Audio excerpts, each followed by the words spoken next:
مالك يوم الدين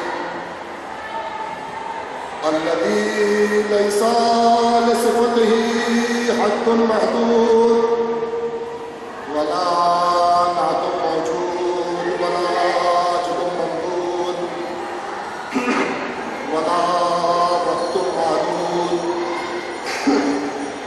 هو الذي فطر الخلائق بقدرته ونشر الرياح برحمته وودد بالصخور ميدان أرضه إلى أن بعث الله سبحانه تعالى رسوله الأعلى الأمجد الملقب بطه وياسين والمزمل والمدثر والمكنى بالقاسم والمسمى بمحمد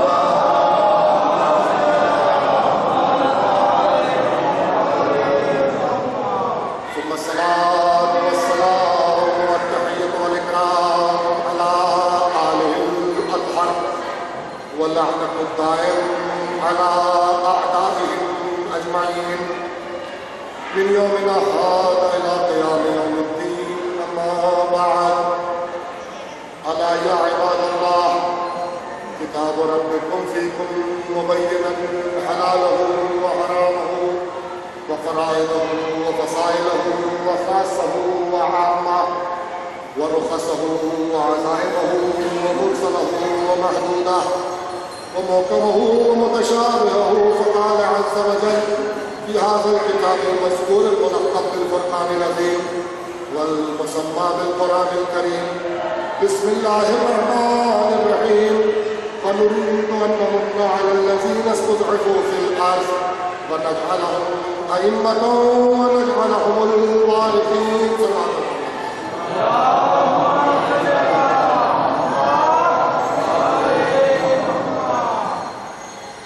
دیکھیں، آج جو ہے وہ 8 محرم دن میں جلوس تھا، رات میں پھر جلوس ہے. تھک گئے آپ لوگ، مجھے پتا ہے، لیکن اتنا نہیں تھے کہ صلوات بھی نہ پڑھ سکتے. صلوات پڑھیں گے جو محمد والے محمد.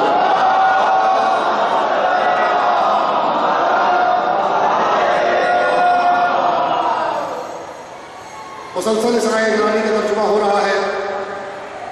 اب یہ آیت آپ کے لیے ترجمے کی محتاج نہیں، لیکن بہرحال شاید کچھ لوگ ایسے ہو جو آج پہلے دن مجلس میں پہنچ رہے ہیں، ان کے لیے ایک بار اور ترجمہ کر دے رہا ہوں. وَنُرِيدُ أَن نَّمُنَّ عَلَى الَّذِينَ اسْتُضْعِفُوا فِي الْأَرْضِ. اللہ کا یہ ارادہ ہے اور میں یہ چاہتا ہوں، اللہ کہہ رہا ہے میں یہ چاہتا ہوں کہ اللہ کا یہ ارادہ ہے کہ جو لوگ زمین پر کمزور ہیں، جو لوگ زمین پر ضعفاء کہے جاتے ہیں، مستضعف ہیں، ان پر اللہ احسان کرے اور انہیں امام بنا دے اور انہیں زمین کا وارث بنا دے. مسلسل گفتگو اس آیت کریمہ کے ذیل میں چل رہی ہے، یہاں تک کہ ہم اس بیان پہ پہنچے ہیں کہ ہمیں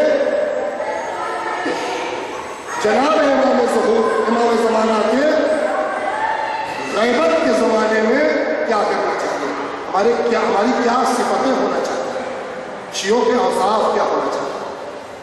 اس میں پہلی چیز آپ کے سامنے عرض کی گئی تھی کہ سنخیت ضروری ہے. پہلی چیز کیا تھی؟ سنخیت ضروری ہے. جو واسطہ ادھر سے ہے وہی واسطہ ادھر سے ہونا چاہیے، جو میڈیا ادھر ہے وہی میڈیا ادھر ہونا چاہیے. امام سے رابطہ ضروری ہے، امام سے رابطہ ضروری ہے. دوسری چیز جو آپ کے سامنے بیان کی گئی تھی وہ یہ کہ انسان تقویٰ اختیار کرے اور تزکیہ نفس کرے، اپنے نفس کو پاک کرے، اس کا نتیجہ یہ ہوگا کہ انسان متقی ہو جائے. تیسری چیز جو آپ کے سامنے بیان کی گئی تھی وہ یہ کہ ہمیشہ یاد امام رکھیں اور پھر یاد کے جو آثار ہیں وہ آپ کے سامنے بیان کی. چوتھی صفت جو عاشقان امام زمانہ کی ہے وہ ہے اظہار محبت.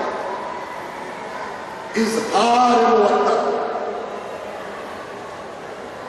امام سے ہمیشہ محبت کا اظہار کرو، بتاؤ کہ ہم آپ کے عاشق ہیں۔ دل میں محبت رکھنے سے کوئی کام چلنے والا نہیں ہے۔ کیوں؟ کیونکہ امام آپ کا رفیق ہے، رفیق سے کوئی بات چھپائی نہیں جاتی۔ محبت کا تقاضا یہ ہے، دوستی کا تقاضا یہ ہے کہ اپنی دوستی کو ظاہر کیجیے، دوستی کو ظاہر کیجیے۔ یہ ہرگز ممکن نہیں ہے کہ کوئی امام کا بھی دوست ہو، امام کے دشمن کا بھی دوست ہو، نہیں۔ جو امام کا دوست ہے وہ دشمنان امام سے دوستی نہیں کر سکتا، اور جو امام کا دشمن ہے وہ امام سے، جو دشمنان امام کا دوست ہے وہ امام سے دوستی نہیں کر سکتا۔ اگر کوئی دونوں طرف ہے تو یہ محب نہیں ہے، شیعہ نہیں ہے، منافق ہے، اس میں نفاق پایا جاتا ہے۔ اور یہ بات صرف امام تک محدود نہیں ہے۔ مثال دے رہا ہوں میں آپ کو، بات بھی آپ کو سمجھ میں آ جائے گی۔ میرا ایک دوست ہے جو میرے لیے بڑا مخلص ہے صاحب، میرے سامنے جب آتا ہے کیا کہنے قبلہ بابا بابا سبحان اللہ سبحان اللہ، کیا بیان کر دیا جناب، کیا کہنے بابا بابا بابا، اجی ایسا بیان تو آج تک سنا ہی نہیں جو آپ نے بیان کر دیا۔ اور اس کے بعد گیا افتخار صاحب کے پاس، کیا کہنا نا، کیا پڑھتا پتہ نہیں کہاں سے تم لوگ ہر سال بنا لیتے ہو، یہ کوئی طریقہ ہے؟ اما بدلو، کوئی نیا لاؤ۔ یہ شخص میرا دوست نہیں ہے، البتہ افتخار صاحب کا بھی دوست نہیں ہے، البتہ افتخار صاحب کا بھی دوست نہیں ہے۔ یہ ادھر سے بھی منافق ہے، ادھر سے بھی منافق ہے، ہاں، اور اللہ کی لعنت ہے منافق کا۔ ایک شخص امام میں آتا ہے، جب مجلس میں امام باڑے کی بات ہوتی ہے، وقت کی بات ہوتی ہے، اس طرح کوئی بھی بات ہوتی ہے، ایمان کا ادا کرتا ہے، دور سے بیٹھ کر ہاتھ دینے کی تعریف کرتا ہے، کیا کہنے بابا بابا، آج تو ایمان تازہ ہو گیا۔ واقعی ایسا ہی ہونا چاہیے۔ امام باڑے کا مال جو ہے وہ امام حسین کا مال ہے، اسے کھانے کا کسی کو نہیں۔ اور اس کے بعد جب اس کے پاس پہنچ جاتا ہے جو کھا رہا ہے، اما آپ سے بڑھ کر کوئی ہے کیا؟ آپ کھائیے، سیدھے تو کہہ نہیں سکتا آپ کھائیے، نہیں، آپ جو بھی کریں ہم آپ کے ساتھ ہیں۔ اگر اس کے ساتھ ہو تو پھر امام باڑے کے ساتھ نہیں ہو، اور اگر حسین کی بارگاہ کے ساتھ ہو تو اس کے ساتھ۔ یہ بات کلیئر ہے، ایک طرف چننا پڑے گا۔ یہ نہیں ہو سکتا کہ لا الہ الا اللہ بھی کہیں گے اور بت پرستی بھی کریں گے، یہ نہیں ہو سکتا کہ حسین کا بھی نام لیں گے اور یزید کا بھی نام لیں گے، نہیں، یہ ممکن نہیں ہے، ہمیں چننا پڑے گا۔ تو اظہار محبت ضروری ہے، اور جب اظہار محبت صدق دل سے ہوتا ہے، خلوص دل سے ہوتا ہے، تو آپس میں انس پیدا ہوتا ہے، ایک رغبت پیدا ہوتی ہے، ایک میل پیدا ہوتا ہے، ایک ملاپ پیدا ہوتا ہے۔ اللہ اس کی محبت اس کے دل میں ڈالتا ہے۔ بات کہنے جا رہا ہوں، بہت قیمتی جملہ، اللہ اس کی محبت اس کے دل میں ڈالتا ہے اور اس کی محبت اس کے دل میں ڈالتا ہے۔ تو اگر یہ چاہتے ہو کہ جیسے تم حسین سے محبت کرتے ہو ویسے ہی حسین بھی تم سے محبت کرے، تو نفاق چھوڑ دو، خلوص دل سے حسین کے در پہ آ جاؤ۔ صلوات محمد والے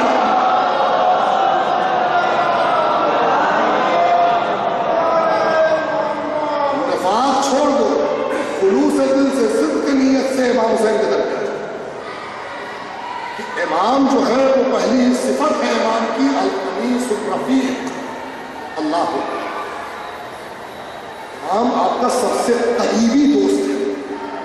دوسری صفت جو ہے امام کی وہ ہے، دوسری اور تیسری ملا کر دیکھا ہے، الوالد الشفیق، الوالد الشفیق والأخ الشفيق. امام ایک شفیق باپ کی طرح ہوتا ہے، اور جس کے لیے آپ کو پتا ہوتا ہے نا کہ یہ میرا کبھی برا نہیں چاہے. شفیق کو ہوتا ہے جو آپ کا کبھی برا نہ چاہے، ہمیشہ اچھا چاہے، شفقت رکھے آپ کے اوپر ہر طریقے سے، کبھی برا نہ چاہے. تو جب جس کے لیے آپ کو پتا ہوتا ہے نا کہ یہ میرا کبھی برا نہیں چاہتا، تو آپ اپنی زندگی وقف کر دیتے ہیں اس کے لیے. آپ کو پتا ہے کہ فلاں شخص کچھ بھی کرے گا لیکن میرا برا نہیں کر سکتا، تو اگر کہیں اس کی وجہ سے آپ کو نقصان بھی ہو رہا ہے تو آپ یہ کہیں گے یہ نقصان میرے فائدے میں. کیوں؟ کیونکہ آپ کو پتا ہے یہ نقصان ظاہری نقصان ہے. قرآن کہہ رہے ہیں جانے کتنی ایسی چیز ہے جنہیں تم اچھا سمجھتے ہو لیکن وہ تمہارے لیے اچھی نہیں ہے، اور جنہیں تم برا سمجھتے ہو وہ تمہارے لیے بری نہیں ہے بلکہ اچھی ہے. جانے کتنی ایسی چیزیں جسے تم محبت کرتے ہو. شفیق کا کام یہ ہے کہ جب بھی کسی غلط چیز کی محبت دل میں آئے فوراً بڑھ کر سامنے آ جائے، اور جب بھی کسی اچھی چیز کو چھوڑا جا رہا ہو بڑھ کر سامنے آ جائے ہمارا ہاتھ پکڑنے کو. کیا کر رہے ہیں؟ ظاہر میں ہمارا نقصان ہو سکتا ہے لیکن حقیقت میں ہمارا نقصان نہیں ہو سکتا ہے. ظاہر ایک جگہ سے ہم کو دیکھا میں نے کہ گڈی جو ہے وہ 2 کروڑ کی رکھی ہوئی ہے. میں نے کہا یار اسے اٹھا لو، جلدی سے اٹھا کے اسے کیا کرو جیب میں رکھو. رشوت آ رہی ہے کہیں سے، جلدی سے یہ رشوت لے لو. اس رشوت کو چھوڑنا نہیں، جلدی سے اس رشوت کو لو. عزیزو، شفیق وہ نہیں ہے، رفیق وہ نہیں ہے. جملہ دے رہا ہوں انشاءاللہ ہوئی والوں کو بہت پسند آئے گا.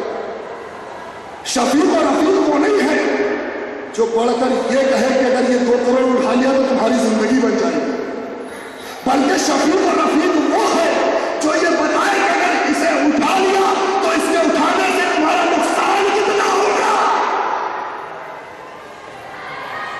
جو تمہارے غلط کام میں تمہارا ساتھ دے رہا ہے وہ دوست نہیں ہے، وہ دشمن ہے. اسی لیے امام رفیق بھی ہے اور شفیق بھی ہے، کیونکہ امام کبھی غلط راستے میں ہمارا ساتھ نہیں دیتا اور کسی صحیح راستے میں ہمیں اکیلا نہیں چھوڑتا. صلوات محمد علیہ.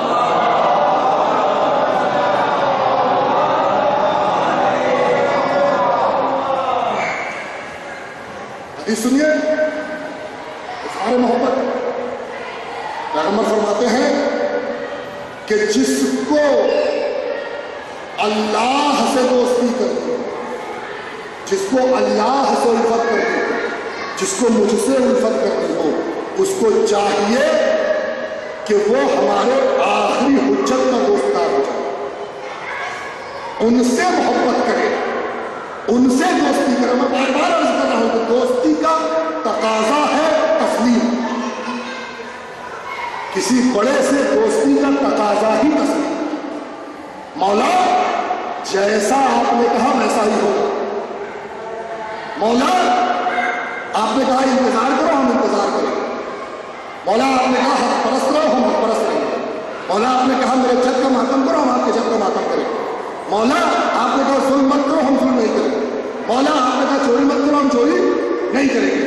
مولا آپ نے کہا غیبت مت کرو ہم غیبت نہیں کریں گے. مولا آپ نے کہا جھوٹ بولو ہم جھوٹ، مولا آپ نے کہا جھوٹ مت بولو ہم جھوٹ نہیں بولیں گے. مولا آپ نے کہا سچ بولو ہم سچ بولیں گے.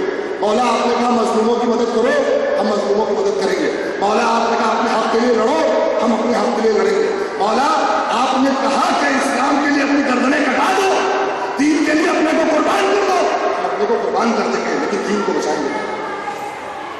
یہ ہے اظہار محبت. اور جب تک محبت ایک ایسی چیز ہے نا، جب تک اس کا اظہار نہیں ہوتا تب تک اس کی کوئی ویلیو نہیں.